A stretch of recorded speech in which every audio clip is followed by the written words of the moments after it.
So we have reached the time of the year again. Training camp is almost over. The regular season is over the horizon. And this means one thing: cuts and a whole lot more cuts. Over the weekend, we saw a couple of players get waived from their respective teams, and this is just more of what we will see over the next couple of days. There were some players who were just drafted, some players who have been grinding for years. They just didn't make the cut. So, what happens next? Well, the question is, that some people may ask, is it over for them? No, not even close. Let's talk about what it takes to make a WNBA roster and how getting waived does not mean the end of the road. So, here's the deal.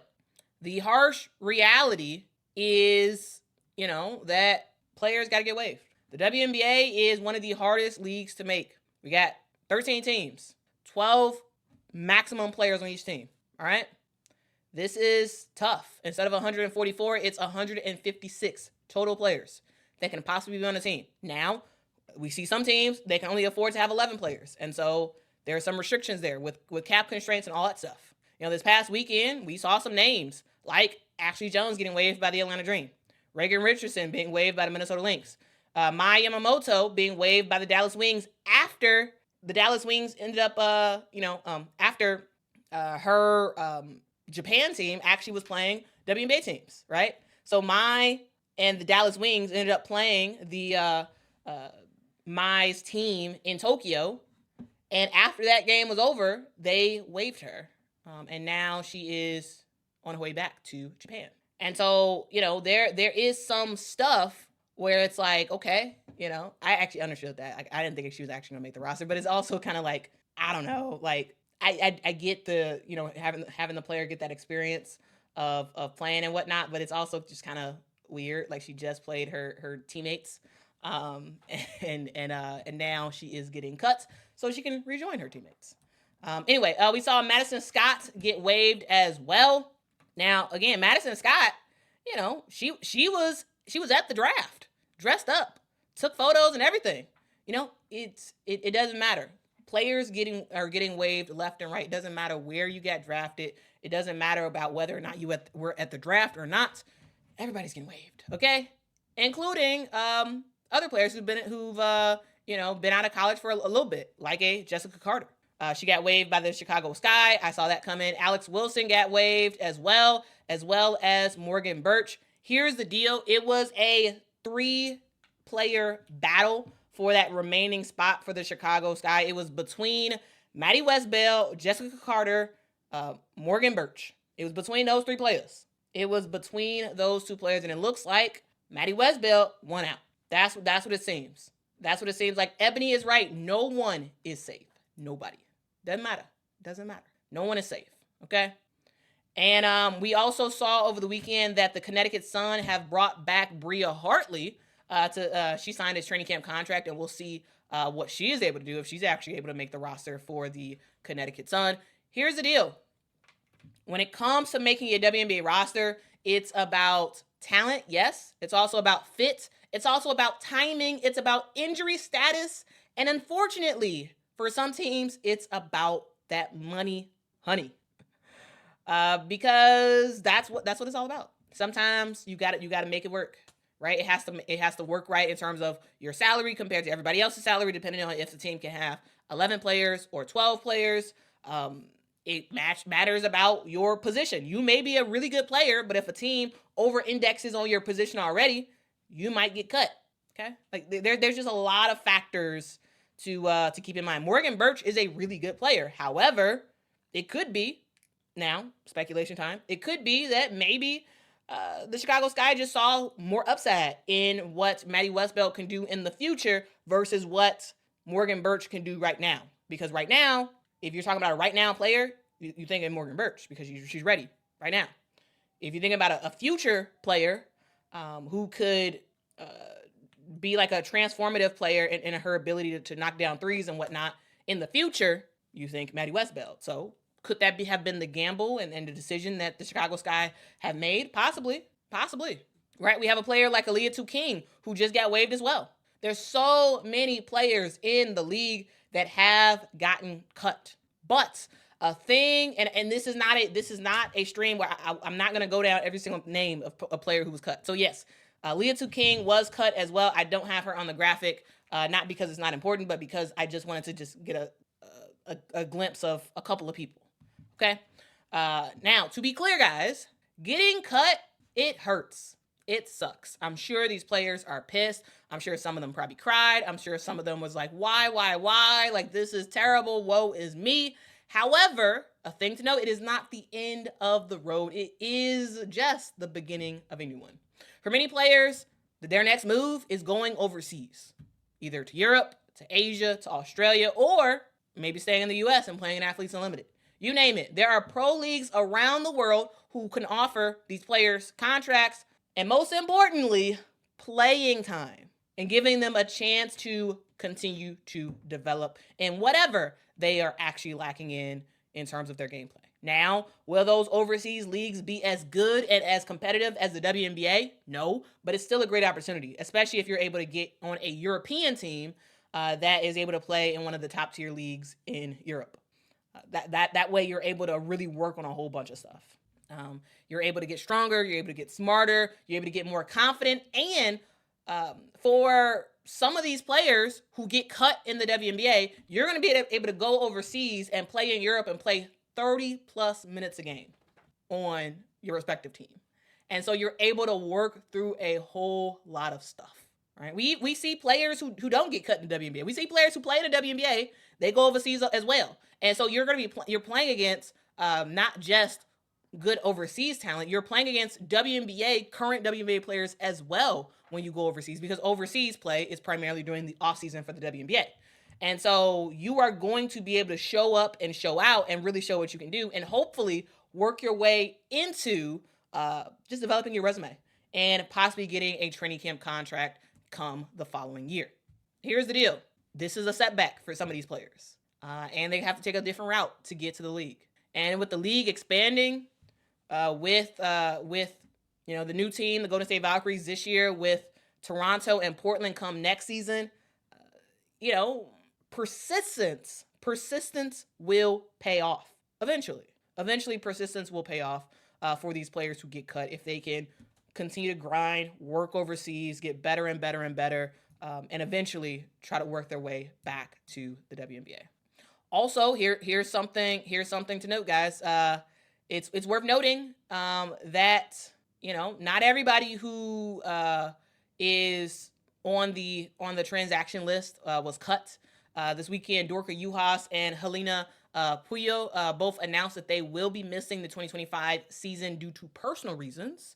And to be honest with you, this is good news for their respective teams, because their respective teams can now can move on and figure out ways to fill those gaps. And sometimes, stepping away is the right move. I don't know specifically what's happening on their front, but this happens sometimes when we see players take the year off for personal reasons, and we'll see them come back the following year and see what they can do. So here's the deal. If you're a fan of some of these players, if you was a huge Madison Scott fan, if you were a huge Leah King fan, and you see the news in WNBA transactions saying your favorite player just got cut, yeah, it could be kind of heartbreaking, right? You see your favorite college player get drafted, only to get waived just about 3 weeks later. Doesn't feel good. Sure doesn't feel good for the player either. But this isn't the end, as I have said. This is the WNBA's reality. Yes, we are going to see more teams, and yes, maybe that will slowly change, but players will get cut. All right. So here's a quick message to everybody who got cut. The awesome people of the internet see you. Keep going. Go overseas. Rest if you need to. Keep training. The WNBA is growing leaps and bounds, and your time will eventually come. And the awesome people of the internet are rooting for you.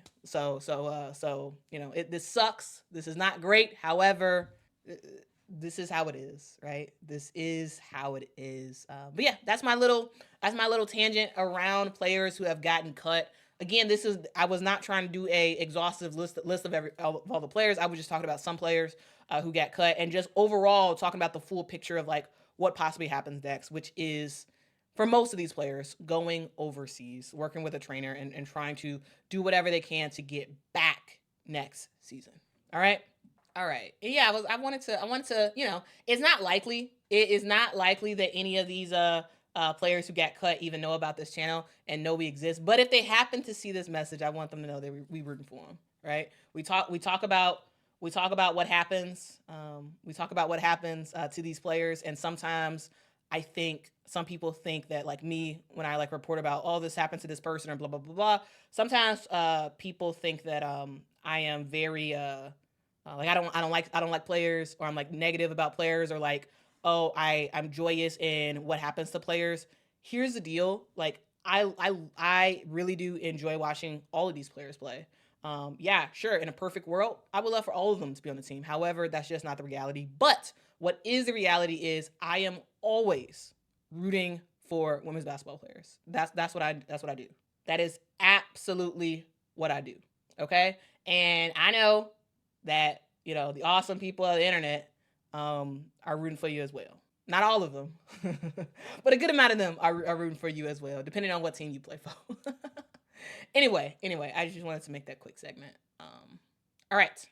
Thank you so much for B-Tool, aka Michael, for the super chat. Says might just be because I'm a South Carolina homer, but I feel Golden State or Connecticut should take on Bree Hall. I don't see it, to be honest with you. I don't see it here. Like, it could be because you're a homer, but Bree Hall is a good player. She is. However, both of these teams need scoring. I don't think they're in a we need defense type of mode. I think they need scoring, and that's why I don't think they would end up picking her up. I mean, if they do, hey, that's fantastic. That's great for Bree Hall. I just don't see it right now, at least. But as I said before, I could see Bree Hall, like, possibly, getting a shot later down in the season, depending on injuries or stuff that happens around Eurobasket time. Like, I could possibly see her maybe getting a shot either later this season due to Eurobasket or next year. But I don't see it right now. I don't see it right now. But of course, yeah, I'm rooting for all the players. But I personally don't see it. Thank you so much, Levy, for the super chat. Appreciate you. Says, love the show, Quita. Well, I love that you love the show. I love that you're watching the show. Thank you so much for your support of Quita in the Mornings. I really do appreciate it. Okay. Ghost, thank you so much for the super chat. Says, why do rookies go to the WNBA draft? Why not get money elsewhere? Where, Ghost?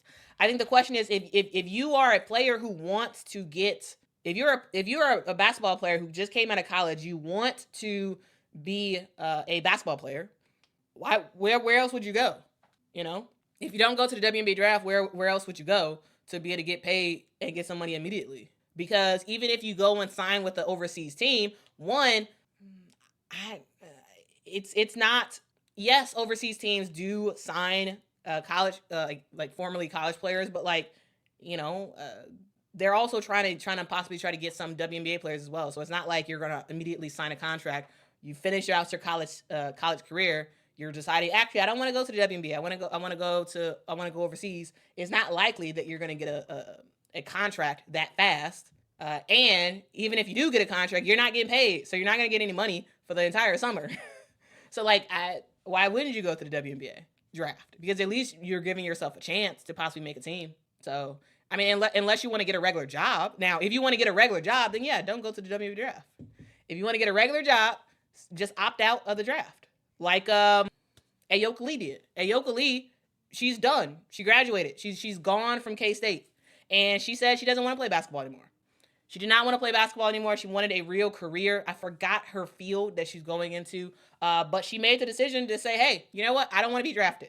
And so no one drafted her. And so Ayoka Lee is done with basketball. She's done as a player. Maybe she may coach sometime in the future, but she's done as a player. Players can do that. They can opt to do that, of course, if they don't want to play basketball anymore. But if you want to play basketball, I don't see how you cannot. I don't see how you cannot go for the WNBA draft, because how else will you make any money? There is no other bag except for overseas, and overseas is like, you're not, anyway. You don't even make money right away, because you're not going to get paid, I don't think, until you go over there. And even then, There's some players who have difficulty even getting paid after they've been playing some games overseas. So, like, there's a whole bunch of stuff to keep in mind there. But yeah, those are my thoughts. Overall, let me know what y'all think. Oh, there we go. Thank you, Ghost. Ghost says Ayoka Lee studied psychology, family therapies, etc. So yeah, she's going in that field. She's decided that she did not want to play basketball anymore, and honestly, I respect that, because here's the deal: there's a lot of college players, and a lot of them have to get the reality that you're not going to play in the pros. You're just not. Like, it's only a small subset of players that will play in the WNBA. It's a slightly bigger subset of players who will play overseas, and that's just that. And sometimes former players have to get a regular job, like us. Like the awesome people of the internet. Sometimes you got to have a regular office job. Sometimes you got to be like, hey, actually, let me get into marketing. Let me get into business administration. Let me get into something else, because I'm not gonna be a basketball player professionally, right? I'm just saying. I am just saying. Tulip says LA waived Leah 2, who could make 90% of rosters. I don't think she could have made 90% of rosters. I like Leah 2 King. I think Leah 2 King is very good. However, look at the position she plays. She plays that power forward style position. And in the WNBA, if you notice, like, the WNBA over indexes in capable power forwards. They do. And I don't think Leah 2 would have made 90% of teams. I think Leah 2 is a very good player. Like, she is a darn good player. I like her a lot. But I don't think she would have made 90% of teams. I don't. And if that's the case, if she now I tell you this, I do think that Leah 2 King would have had a shot for some teams, for sure. I don't think she would have made 90%. But she's good. Hopefully she has another opportunity to make a WNBA squad sometime this year. Again, Eurobasket is going to be a good thing for a lot of American players. So yeah, we'll see. Like, I'm telling you, like power forwards, they have a tough time. Especially young power forwards have a tough time in this league, because there's a lot of talent. There's a lot of veteran talent at that position. And that's a position that, it's hard. It really is hard. I mean, Henry, I gotta agree with you. I have to agree. From like first glance at your comment, I think you're right. Says the 4 position is the most competitive position in W. I think so, because when you talk about some of the best players in the league, in the entire league, they're power forwards. Nafisa Collier, power forward, short but power forward. Asia Wilson, power forward. Sometimes she plays center, but power forward. Brianna Stewart, power forward. Like, when you talk about some of the top 4 players in the league, or 3 of the top players in the league, are all power forwards, right? So I'm just saying. Jamie says, Quita, you can score all you want. If you can't stop the other side from scoring, you won't win championships. You need a defensive player like Bree Hall to close games out with a small lead. Here's the deal. Sure. However, clearly, the WNBA wants players who can do both. Players who can play some really good defense, and players who can score as well. Here's the deal. Some of the best defenders in the league are also some of the best scorers in the league. Look at Asia Wilson, one of the best defenders in the league. She is the defensive stopper. And what also can Asia Wilson do? Score a ton. Yes, I'm talking about the elite of the league, but you get my picture. It is possible to do both, right? It's possible to do both.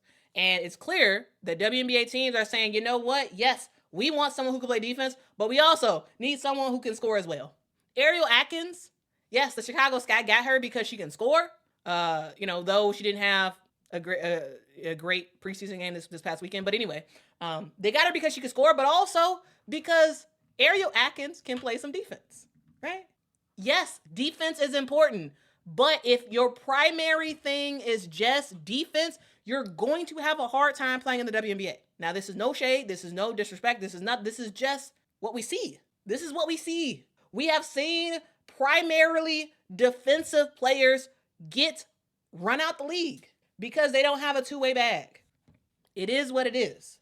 And it would behoove players in college to not just be an elite, defender, but you also have to show your offensive bag, because clearly these WNBA teams are not going to just take a risk on you and be like, oh yeah, we're just going to keep you because yes, you're a great defensive player. You know, I'm just saying, like, that's my thoughts there. You know, that's my thoughts. And if you say A'ja Wilson's too tall to be compared in that defensive thing, okay, look at Ariel Atkins. You know, you get what I'm saying, right? You get what I'm saying. Yeah, Vonda, you can look. There's a lot of other players to look at as well for defense. Not just the tall players. I'm trying to say.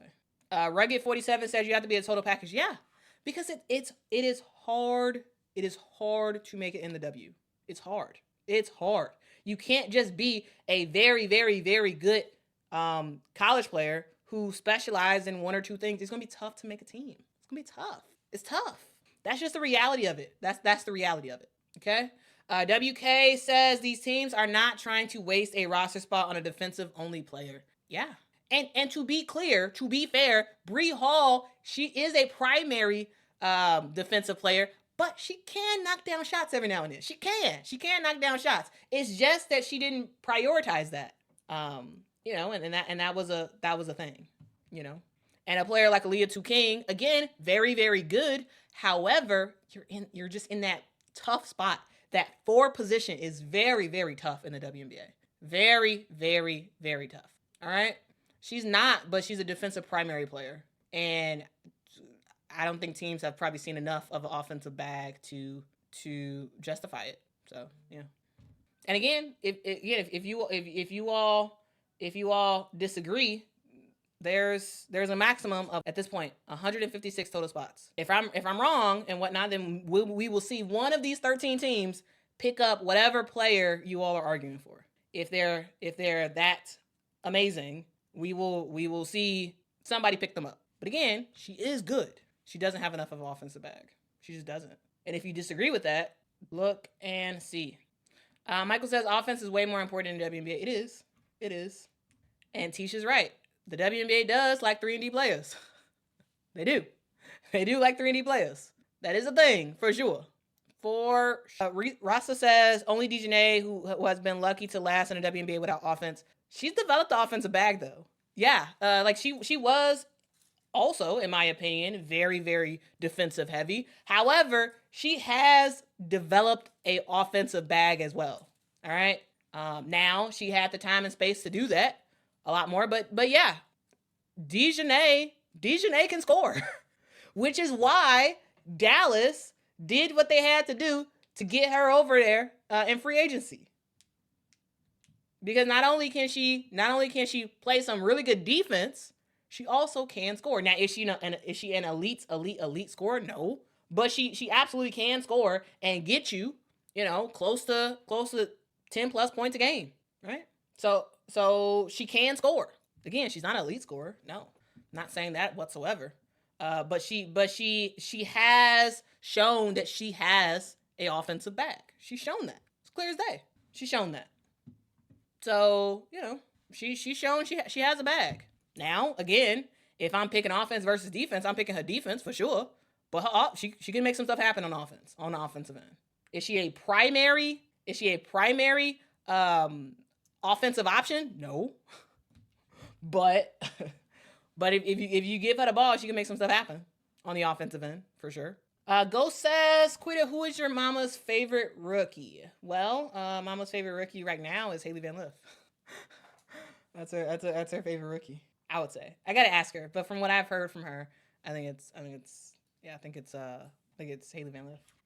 All right, guys. Thank y'all so much for rocking with me. Thank you for your support, guys. I know I was gone for the last 2 days, but I'm back.